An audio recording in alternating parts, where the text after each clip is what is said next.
Hello and welcome to India's World. China has announced a $46 billion investment plan for Pakistan. The investment will focus largely on creating a China-Pakistan economic corridor from Gwadar in Pakistan to Kashgar in Xinjiang in China. The proposed Chinese investment is more than double the amount of foreign direct investment that Pakistan has received since 2008. It is also about 20% of Pakistan's GDP and considerably more than the total assistance from the United States, which since 2002 has been Pakistan's largest donor. The China-Pakistan economic corridor will be a combination of transport and energy projects and will involve the development of a major deep-sea port. It will offer China its shortest access to Middle East and Africa and Europe. Besides giving a leg up to the Pakistani economy, the corridor also promises to open up the remote, landlocked Xinjiang province of China. To discuss the prospects of the China-Pakistan economic corridor redefining Sino-Pakistani ties, we have with us a very distinguished panel of experts. We have with us Ambassador Kanwal Sibal, one of India's most distinguished diplomats. He's been former foreign secretary and Indian ambassador to Turkey, Egypt, France and Russia. We have with us my old friend Ambassador T.C. Rangachari, another distinguished diplomat. He's been India's ambassador to France and Germany. He speaks Mandarin and has handled China in the Ministry of External Affairs. Currently, he's a distinguished fellow at the Vivekananda International Foundation in New Delhi. And we have with us Mr. Jaydev Ranade. He's the president of the Center for China Analysis and Strategy in New Delhi. He's a member of the National Security Council Advisory Board, former additional secretary in India's External Intelligence Agency, RNAW, or Research and Analysis Wing. I welcome you gentlemen to this discussion. Ambassador Sibal, let me begin with you. Do you think by announcing this 46 billion investment plan, China is redefining its interests in Pakistan? That is, would you say this relationship is no longer based on my enemy's enemy is my friend, or a sort of shared hostility towards India, but it's grounded or sought to be grounded in something much more positive, the strengthening of Pakistan's state, its capacity and its economy? Well, a bit of both. Pakistan has always received huge assistance from China in the security domain, in very critical technologies, nuclear and missile. Whereas the economic partnership has been rather unimpressive. Trade levels have been low. Chinese investment has been very little. Now there is a major effort to invest big time in Pakistan. And this Pakistan-China economic corridor is something that has been in the air for some time, and Nawaz Sharif has been visiting China. They've been talking about it. But finally, China made this decision to unveil this huge project. Though, of course, this figure of $46 billion, if you spread it over 15 years, it is less impressive than it might look otherwise. They're not going to invest it in the next 2-3 years. And you never know in 15 years what may or may not happen. There may be a lot of slips between the cup and the lip before then. And there are other security issues that are involved. And finally, it's very important that this is not investment in the sense that China is giving assistance or donating funds. These are commercial projects which will be implemented on the ground on the basis of commercial viability. And that can produce a lot of problems down the road, because all these power plants and everything else that will come up, the tariff at which the electricity will be produced, like in the case of India, would be critical. And given Pakistan's state of the economy, it will be even more critical. And the Chinese banks and all are going to insist on, economic parameters will be very difficult for Pakistan to meet. So I'll keep my analysis of what it might mean open for the time being. But yes, it is a very major political commitment that China has made to Pakistan. Ranga, these projects which have been announced, they include a port, an airport, a gas pipeline coming from Gwadar to Xinjiang. Many people say it's the Iran-Pakistan-India pipeline, which will now go to China because of India's dilly-dallying on the line. And a 2,000-kilometer railway network. Now, this scale of investment, it's not aid, as he points out. It's investment, but it's also state building. It's building capacity of a state which in parts of the country had no infrastructure or frayed infrastructure. Or do you see this only as another attempt by China to enhance its development assistance to Pakistan?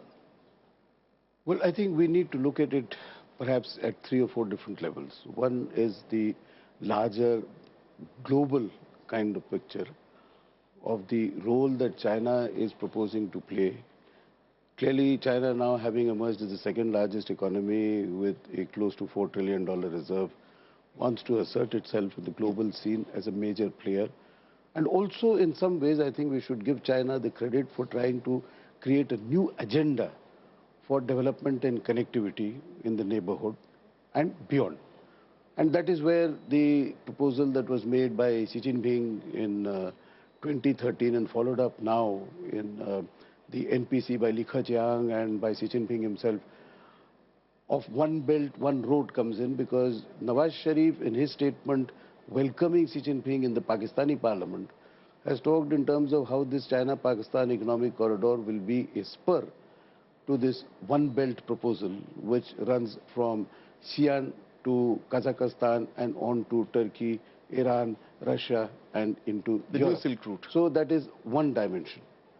The second dimension is what it does for China's own interests. You mentioned the development of a port, I guess you're referring to Gwadar. Now that is what would provide a linkage to the Middle Eastern energy supplies.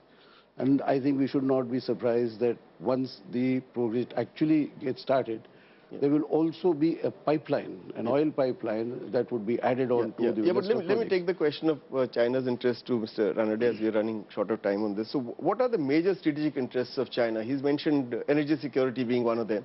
And we see that in the entire region, they're investing in coal in Afghanistan. They've set up a $20 billion fund for energy development. But what are the strategic interests of China in making these investments in Pakistan? I think I would identify them, really speaking, as three. One is Gwadar port itself, which, if we look at the history, there was a lot of dithering by China despite Pakistani pressure. Till, firstly, Pakistan gave them sovereign guarantees over Gwadar, and then another almost 10 years before this present move. The second is the connectivity that they have developed through POK, Gilgit-Baltistan down, which gives them direct access to that area, and in one stroke, in fact, implicitly recognizes Pakistan's presence, or almost tries to legitimize Pakistan's presence in Kashmir, and the secession of the Shaksgam Valley, which was done illegally by Pakistan to China. That's also been, I think, now put out of the picture. And the third thing is Gwadar as a port, which is going to be a naval base, and their strategic lines of communication, for which surveys have already been completed. All right, we need to take a break at this point. We'll be back again with this interesting discussion in a bit. Don't go away. Welcome back. We're discussing the China-Pakistan economic corridor and how it redefines or seeks to redefine Sino-Pakistani ties. Ambassador Sibal, how is China's counterterrorism strategy linked to the investments in Pakistan? How important is the concern about the Uyghur extremists of Xinjiang finding shelter in Pakistan's tribal areas, and the state, a weak state, not having the capacity to deal with its own insurgents? Forget about insurgents targeting its closest ally. I mean, they don't need to invest in $46 billion to deal with this problem that they're facing in Xinjiang. By strengthening the state. But they're not going to be able to strengthen the state by pumping in this money. They're not going to run the state. They're not going to be able to deal with internal political problems, the state of democracy, the military-civil relationship, the corruption, the ethnic problems within Pakistan. So the Uyghur issue is not a concern? No, it may be a concern, but it's peripheral. You see, Pakistan, if it has the means, it would be inclined to satisfy China on this issue at the state level. But they have a huge problem. They can't deal with internal insurgencies, and part of the problem they have promoted themselves. So if they have the capacity of not doing it, then certain conclusions can be drawn. Then I can't see the Chinese rewarding them for this. But if through injection of all these funds and greater stability, more economic development, Pakistan is able to fight the radicalization that is growing within the country, then it will help China also. But I don't think they need to give this kind of an incentive to Pakistani military and the Pakistan government to deal more forcefully with the Uyghur movement, Uyghur separatists who are getting training and are staging terrorist attacks with the backing of people in the border regions. I don't think the two are connected, really. Ranga, do you agree with him? Or do you think that a state that develops as a proper state, which is a normal state, is better able to deal with the, the growth of Islamic terror and Islamic extremism? Or do you think it is wrong to have this economically deterministic view that, solve the economic problems and growth of terrorism will disappear? Do you need to look at the ideological roots of Islamic terror and address those issues rather than economic issues, which may be peripheral, as Ambassador Sybil has suggested? No, again, let us disaggregate this into its components. First of all, insofar as the Xinjiang is concerned or the Uyghur militants are concerned, this is a major issue, major source of concern insofar as China is concerned. And I agree with Ambassador Sybil that if the Pakistani state was in a position to satisfy, they would definitely want to satisfy China that they are dealing with this issue effectively. Even now, whenever they catch these ETIM militants and others, they hand them over to the Chinese. So that is one issue. The second issue is that this link between poverty and terrorism, it's really not clear that this is a tenable link. We know, for example, 9/11, people who were involved in that did not come from poor countries. They didn't have a lack of funding, etc., and so on. So the connection between poverty, economic development, and that being a root cause of terrorism is something which is not an established fact. The third thing is that insofar as the problem of terrorism faced by China is concerned, and this is not simply limited to Xinjiang, that is a problem which has to be dealt with by the Chinese, dealing with their own ethnic minorities, rather than dealing with the Pakistani state. No, that's a point well made. Mr. Ranade, how big a challenge is the insecurity in Balochistan to this economic corridor, which passes through Balochistan or parts of it? Well, it is a challenge, and the Chinese are quite concerned about the threats as well as the killing and abductions that have taken place of their workers. In fact, Chinese analysts still refer to the abduction of those 5 women during the Lal Masjid incident. But here, if I may just go, I tend to agree with Ambassador Sybil that it is the strategic consideration that has motivated China into undertaking or into approving this China-Pakistan economic corridor, because Chinese analysts are very closely following the radicalization of Pakistan society, and they're quite concerned about the various groups that are functioning there. What has happened now is, I think they are putting money there for strategic considerations, but they remain concerned about the growing tide of radicalism. On the other hand, as far as the Uyghurs are concerned, which you mentioned, they're able to control the situation. It's not that it's reached such alarming levels, but they are concerned. And since 2011, Chinese officials have started naming Pakistan as the source of turbulence in Xinjiang. Well, Sybil, going back to Balochistan, because there is some dispute about the route of this this corridor. Only consensus seems to be that it will connect Gwadar with Kashgar. Now, there are reports in the Pakistani press that the route has been shifted and that it bypasses Khyber Pakhtunkhwa, which has Taliban presence, and that it bypasses large parts of Balochistan because of instability there, and has moved eastwards to politically dominant province of Punjab, and to some extent to Sindh, that it actually will pass through Lahore and Islamabad. Why do you think this is happening? Is it because of concerns about Balochistan, or is it provincial rivalry and Chinese trying to promote a particular party or a particular set of political leaders? It could well be that, because this is what they've done in Sri Lanka. They put all their weight behind the Rajapaksa family and the projects that were dear to the Rajapaksa family. They could be doing this for Nawaz Sharif or Shahbaz Sharif. It's possible. But if an economic corridor is to make sense, it should go through those parts of Pakistan which are economically more vibrant, and where industries can come up in that corridor, and where energy supplies, energy projects can then come up, which will then supply energy to those projects. Routing that corridor through areas which cannot really be developed in any reasonable time frame and are subject to other kinds of threats, security, and otherwise doesn't make sense. So if they have shifted it eastwards, I don't know if they have. But all the that would make sense. Energy comes from Balochistan. All the gas comes from Balochistan. No, you were talking about coming through Punjab. No, if the corridor goes through Punjab, the gas will still come from Balochistan. So far as Balochistan is concerned, it is unavoidable geographically, because Gwadar is at the east end of Balochistan. It doesn't make sense to develop a corridor which goes from Gwadar almost till Karachi and then goes up. This is nonsense. So it has to go through Balochistan. But you avoid most of Balochistan. This I don't know what the exact delineation is. If they're doing it, then it is a practical approach to the problem. Okay. All right. We need to take a break again at this point. We'll continue with this interesting discussion. Don't go away. Stay with us.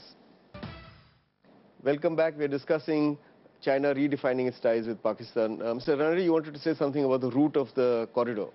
Well, I was just adding to what discussion was going on about the original studies that were done by the Chinese, the feasibility studies for the rail and the road from linking Kashgar to Gwadar. That was straight through Baluchistan. And it is now that the Chinese maps have shown a changed route. Eastward shift. Eastward shift. Linking Islamabad, Lahore, Karachi, etc. and down to Gwadar. Well, earlier it was a straight line running down. Okay, so the route has been shifted because of considerations we are unaware of what they are. Ranga, some strategic analysts have argued that China is pursuing these continental corridors, one through Pakistan, another through Myanmar, largely because of its concerns about sea lanes of communication, the so-called Malacca dilemma of China. What are these concerns? And can they be addressed by the neighboring countries?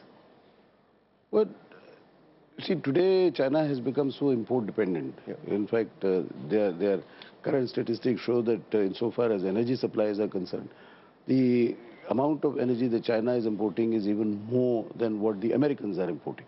They become the #1 importer. So naturally, in order to sustain the economy and to grow at the rate at which they're presently planning, because if they don't grow, they say at around 7 to 8%, then it affects social stability, which essentially means that it would be difficult for the Communist Party to continue its rule in China. And therefore, it is necessary to have, in order to have that, you have to have trade and so on. What is the maritime concern? And my question is, can India and China cooperate in the Indian Ocean to address those concerns? Well, of course, cooperation is always possible. It's a question of what are the aims and objectives and the framework within which we are cooperating.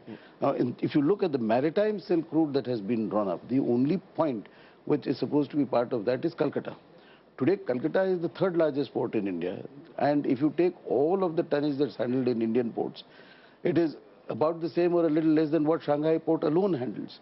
So therefore, you would have to have an enormous upgradation of port facilities, the capacities and so on. If the Chinese are going to be involved in making investments in those and helping India in order to grow its port capacities and its seagoing capacity, etc., then of course it would make a great deal of sense for India and China to work together. My question was more about security of sea lanes of communication. Do you want to say something on that? About, India and China cannot cooperate unless China cooperates with us in the north. You can't have a situation where, because they are vulnerable in terms of the sea lanes of communication, we actually cooperate with them to reduce that vulnerability, while at the same time the Chinese keep making claims and outrageous claims on Arunachal Pradesh. So there has to be a real normalization of relations between India and China for us to I think reach that position. you've answered that question, but my real question to you was, what are the implications of this China-Pakistan economic corridor if it comes through? Despite all the difficulties, let's assume all the difficulties will be surmounted, and that the corridor will come into being. What does it mean for India strategically? There are two things. One, of course, is that it'll go through Pakistan-occupied Kashmir, and this is totally contrary to China's own logic, that nothing should be done in terms of projects or development in so-called disputed areas. And China has itself recognized that POK is a disputed area. When they signed the 1963 border agreement, it was subject to the finalization of the status of this territory in negotiation between India and Pakistan. Okay, that is one. So therefore, we should object very strongly to what they're doing. Secondly, I don't see this being more than, I won't say marginally, but one should not exaggerate the importance of this corridor in terms of larger China-built connectivities or one belt or whatever else it is. Thirdly, they are getting energy from Kazakhstan, Turkmenistan, and now increasingly from Russia. So far as the Malacca dilemma is concerned, to some extent already that has been addressed. It can be addressed a little more by getting access to the Gulf, but that doesn't radically change the problem of China in terms of its vulnerabilities in the sea because of the fact that it's become a huge trading nation, the largest exporter in the world. Mr. Ranade, let me ask you something completely which will sound bizarre. Why shouldn't India offer to invest in this corridor? Well, firstly, it goes through areas that are ours, and which are under the occupation So of Pakistan. we should offer to invest there? So that is the first thing. And the Chinese, in fact, as you probably are aware, don't even visit J&K because they claim that that's disputed territory. So our getting involved in that, I think, is something that we need to really think about, whether it's wise or not. I would suggest that the Chinese first stop their infrastructure activity, which has been going on for quite some years. They're building about 35 projects already. So basically you're saying no, we should not. Yes, certainly. May I quickly on this, if China is willing to create an economic corridor with an economy which is 1/10 India's size, then China must also consider what kind of a corridor it wants to have with India, which is that much larger and therefore could play a much more useful role as an economic partner of China than Pakistan can. Okay. Well, in answer to your question which you posed just now, we have our BCI, we have our Mumbai, Delhi economic corridor, we have the Bangalore, Chennai corridor, Chennai, Mumbai corridor. Let's concentrate on those corridors. They are internal. I'm talking of linking up the region. These need huge investments. I agree with you. Right, so let's focus on that. But I'm saying that why not have regional connectivity? We talk about SAARC, we talk about SAARC connectivity. Connectivity is already there. Pre-partition India was all connected. The connectivity is there. Let Pakistan change its policy. Let it be a single economic zone. Which can happen, but why do you need this China economic corridor as part of that? First, let Pakistan change its policies. Basically, this is what would become the test of whether it is truly an economic corridor or a security corridor in the name of an economic corridor. Now, one last question, all of you, if you can just give me a quick answer. Is it not in India's interest that Pakistan becomes a normal state? That it has a state which has the capacity to deliver development and economic welfare to its people. I mean, Pakistani people deserve economic development as any other country, which has poverty. So that Pakistan no longer is a state which, because of its various problems, is destabilizing the entire neighborhood. Yeah, but you are assuming that as if India is responsible for this. I'm not saying this. No, if China is helping them become normal, why aren't we welcoming it? Good, fine. Let them go ahead and do it, so long as there is no anti-India angle and they stay away from POK. Okay. Apart from that, if they want to do it... Well, without POK, there is no corridor. And if they put a naval base in Gwadar, why should we accept that? Okay. Ranga? Well, I think, first of all, it is in Pakistan's own interest to determine what kind of a future it wants. If this is the kind of future that you are talking about, prosperity, stability, etc., who can quarrel with that? But what we have to be concerned, and here I agree completely with the Ambassador Sybil, that if it is going through territory which are Indian territory under foreign occupation, and the Chinese are well aware of our position on that, and if there is going to be any security implications adverse to India's interests, then I think we have to think very carefully before we say yes or no. If all this is true, how come we've not heard anything from Government of India on this economic corridor going through POK? It's all right for you gentlemen to say it in TV studios, but from the Ministry of External Affairs, you've not heard anything unless you heard something. Well, I'm not aware of them having made a statement yet, but I'm sure they're evaluating it. But I think, if I may just make a point, that what we should not lose sight of is that China has taken a major step towards making Pakistan a dependent client state of China. It is a purely strategic move that they have made, and I think we must keep that in mind, along with China's conference on peripheral diplomacy held in October 2013, where they decided that they're going to have, start changing the power equations in this region. Okay. This is the first step on that. All right, that's one way of looking at it. But we have run out of time, so we'll end the discussion here. I have to thank my guests, Mr. Jaydev Ranade, Ambassador Rangachari, Ambassador Kanwal Sibal, for participating in this discussion. Thank you very much indeed. That's all we have for you today. We'll be back again next week as usual. Till then, goodbye, and thanks for watching India's World.